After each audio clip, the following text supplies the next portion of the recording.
Hello everyone welcome to my YouTube channel. এই ভিডিওটোৰ যোগেদি প্ৰশ্নসমূহৰ সমাধান লাভ কৰাৰ লগতে তোমালোকৰ সিমেট্ৰি বা সমমিতি সম্পৰ্কে লাইন অফ সিমেট্ৰি সম্পৰ্কে বেসিক ধাৰণা লাভ হ'ব।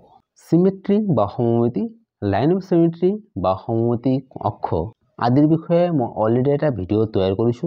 সেইটো ভিডিও ওপৰত দিয়া আই বাটনত টাচ কৰিলে তোমালোকে চাব পাৰিবা। Question number 1, how many lines of symmetry are there in the figures given below।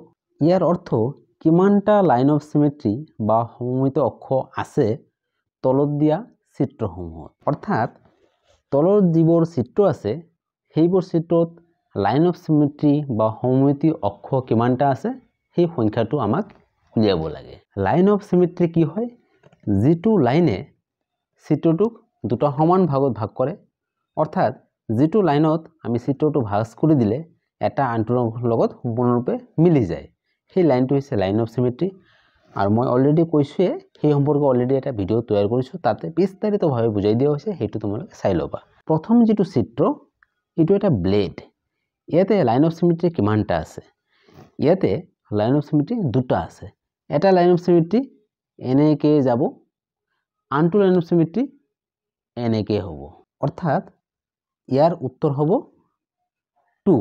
মনত ৰাখিবা ইয়াতে কিন্তু লাইন অফ সিমেট্ৰি আঁকিব দিয়া নাই, অকল কিমানটা হেইটোৱে উলিয়াব দিছে। কিন্তু তোমালোকে যাতে অতি সহজে বুজি পোৱা মই হেগেটা আঁকিও দেখুৱাম। যেনে ইয়াৰ লাইন অফ সিমেট্ৰি হ'ব এইটো এটা লাইন অফ সিমেট্ৰি আৰু এটা লাইন অফ সিমেট্ৰি হ'ব এইটো, অৰ্থাৎ দুটা। বি নাম্বাৰ চিত্ৰত লাইন অফ সিমেট্ৰি কিমানটা হ'ব? ইয়াত লাইন অফ সিমেট্ৰি এটা হ'ব আৰু সেই লাইন অফ সিমেট্ৰিটো এনেকে যাব। তো উত্তৰ হিচাপে আমি লিখিম 1। মনত ৰাখিবা আকাৰ দৰকাৰ নাই লাইন অফ সিমেট্ৰি, কিন্তু মই তোমালোকৰ সুবিধাৰ কাৰণে আঁকি দেখুৱাম। ইয়াৰ লাইন অফ সিমেট্ৰি এনেকে হ'ব। তোমালোকে এতিয়া মন কৰাচোন, এই লাইনটোত যদি আমি এই চিত্ৰটোত ভাঁজ কৰি দিওঁ এই অংশটো সম্পূৰ্ণৰূপে ইয়াৰ লগত মিলি যাব। আৰু ব্লেডৰ ক্ষেত্ৰতো চোৱাচোন, যদি আমি এই লাইনটোত এই ব্লেডটো ভাঁজ কৰি দিওঁ এই অংশটো সম্পূৰ্ণৰূপে ইয়াৰ লগত মিলি যাব। এই চিত্ৰটোত নাম্বাৰ দিয়া আছে A, একচুয়ালি এইটো C নাম্বাৰ হ'ব। তো ইয়াৰ উত্তৰ কি হ'ব? ইয়াতে কিমানটা লাইন অফ সিমেট্ৰি? ইয়াৰো এটা লাইন অফ সিমেট্ৰি হ'ব আৰু সেই লাইন অফ সিমেট্ৰিও এনেকে যাব। তো আমি উত্তৰটো আগত লিখি লওঁ, লাইন অফ সিমেট্ৰি হৈছে এটা। তো ইয়াৰ লাইন অফ সিমেট্ৰি আঁকিলে এইটো এনেকে যাব। তোমালোকে চোৱা, আমি যদি এই লাইনটোত চিত্ৰটো ভাঁজ কৰি দিওঁ এই অংশটো সম্পূৰ্ণৰূপে ইয়াৰ লগত মিলি যাব। ডি নাম্বাৰ, এইটো চিত্ৰৰ কিমানটা লাইন অফ সিমেট্ৰি হ'ব? তোমালোকে ভালকে চোৱা, এই চিত্ৰটোত এটাও লাইন অফ সিমেট্ৰি নাই। তো উত্তৰ হ'ব 0, মানে এটাও নাই। এতিয়া তোমালোকে ভাবিব পাৰা যদি এনেকে এটা লাইন আঁকো সেইটো লাইন অফ সিমেট্ৰি হ'বনে নাই? সেইটো লাইন অফ সিমেট্ৰি নহ'ব। কাৰণ কি চোৱা, যদি আমি সেই লাইনটোত চিত্ৰটো ভাঁজ কৰি দিওঁ তেতিয়াহ'লে এই অংশটো ইফালে নাই, অৰ্থাৎ এটা আনটোৰ লগত সম্পূৰ্ণৰূপে মিলি নাযায়। তো ইয়াৰ উত্তৰ 0। ই নাম্বাৰ চিত্ৰ, এই চিত্ৰটোত লাইন অফ সিমেট্ৰি কিমানটা হ'ব? ইয়াৰো লাইন অফ সিমেট্ৰি এটা হ'ব আৰু সেই লাইন অফ সিমেট্ৰিটো এনেকে যাব। তো আগত উত্তৰটো লিখি লওঁ, উত্তৰ হ'ব 1। আৰ ইয়াৰ লাইন অফ সিমেট্ৰি যদি আমি আঁকো এইটো এনেকে যাব। তোমালোকে মন কৰা, এই লাইনটো যদি আমি চিত্ৰটো ভাঁজ কৰি দিওঁ এই অংশটো সম্পূৰ্ণৰূপে ইয়াৰ লগত মিলি যাব। যেনেকে এইটো ইয়াত মিলি যাব, এই লাইনটো ইয়াৰ লগত মিলি যাব, এই পইণ্টটো ইয়াত আহিব, এনেকে মিলি যাব।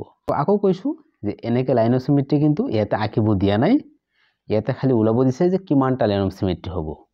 মই আঁকিছো তোমালোকৰ সুবিধাৰ কাৰণে। এফ নাম্বাৰ চিত্ৰ, তোমালোকে চোৱাচোন ইয়াতে কোনো লাইন অফ সিমেট্ৰি আছে না নাই? ইয়াতে কোনো লাইন অফ সিমেট্ৰি নাই, গতিকে উত্তৰ হ'ব 0। কাৰণ যদি এনেকে লাইন আঁকা ওপৰ অংশৰ লগত তলৰ অংশ নিমিলে, এনেকে আঁকিলেও নিমিলে। জি নাম্বাৰ চিত্ৰত লাইন অফ সিমেট্ৰি কিমানটা হ'ব? ইয়াত লাইন অফ সিমেট্ৰি 4টা হ'ব, এটা এনেকে এনেকে এনেকে এনেকে। তো উত্তৰ আমি আগত লিখি লওঁ, পিছত তোমালোকে যাতে বুজি পোৱা সেইকাৰণে লাইন অফ সিমেট্ৰি মই আঁকি দেখুৱাম। এটা লাইন অফ সিমেট্ৰি যাব এনেকে, আৰু এটা লাইন অফ সিমেট্ৰি আঁকিব পাৰিম এনেকে।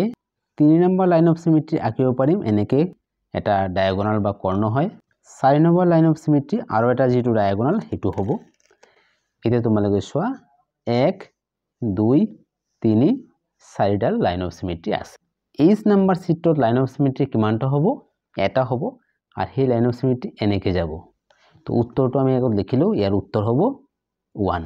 লাইন অফ সিমেট্ৰি যদি আঁকো এইটো হ'ব এনেকে হ'ব।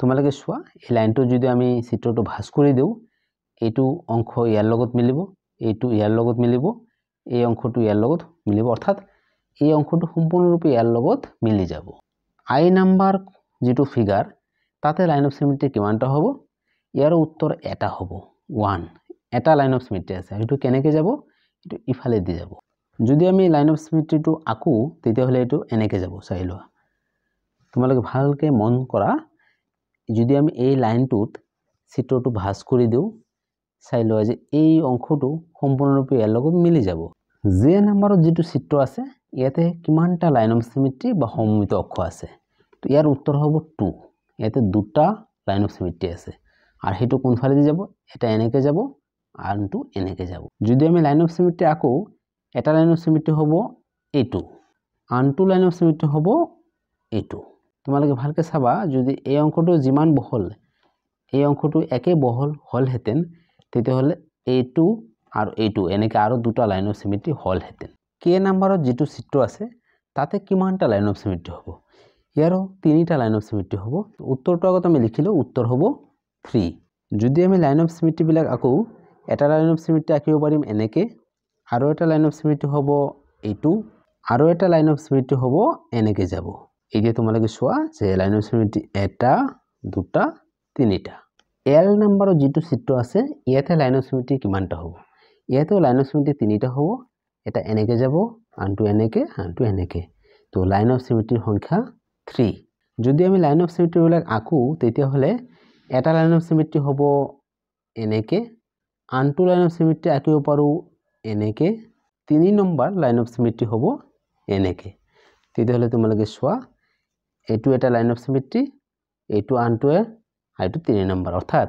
তিনিটা লাইন অফ সিমেট্ৰি আৰ তোমালোকে চোৱা যিকোনো লাইন অফ সিমেট্ৰি যদি চিত্ৰটো ভাঁজ কৰি দিয়া এটা অংশ আনটোৰ লগত সম্পূৰ্ণৰূপে মিলি যাব এম নম্বৰ চিত্ৰটোৰ লাইন অফ সিমেট্ৰি কিমানটা হ'ব এই চিত্ৰটোৰ এটাও লাইন অফ সিমেট্ৰি নাই গতিকে ইয়াৰ উত্তৰ হ'ব 0 এতিয়া কিৰো এটাও লাইন অফ সিমেট্ৰি নাই তোমালোকে ভাবিব পাৰা যদি লাইনডাল এনেকৈ অকা যায় তেতিয়া হলে লাইন অফ সিমেট্ৰি হ'ব কিন্তু একচুয়ালি নহয় কাৰণ যদি এনেকৈ আমি লাইন অফ সিমেট্ৰি আকো অৰ্থাৎ এটা লাইন আকো সেই লাইনটো যদি আমি চিত্ৰটো ভাঁজ কৰি দিও এই অংশটো ইফালে আহিব আৰ এই অংশটো ইফালে আহিব অৰ্থাৎ এটোৰ লগত এই অংশটো সম্পূৰ্ণৰূপে মিলি নাযায় যদি এই অংশটো ওপৰৰ ফালে থাকিলে হেতেন তেতিয়া হলে লাইন অফ সিমেট্ৰি হল হেতেন এন নম্বৰ চিত্ৰটোত লাইন অফ সিমেট্ৰি কিমানটা হ'ব ইয়াত লাইন অফ সিমেট্ৰি হ'ব এটা 1 আর হেতু কোন ফালে দি যাব এটো এনেকৈ যাব যদি আমি লাইন অফ সিমেট্ৰি আকো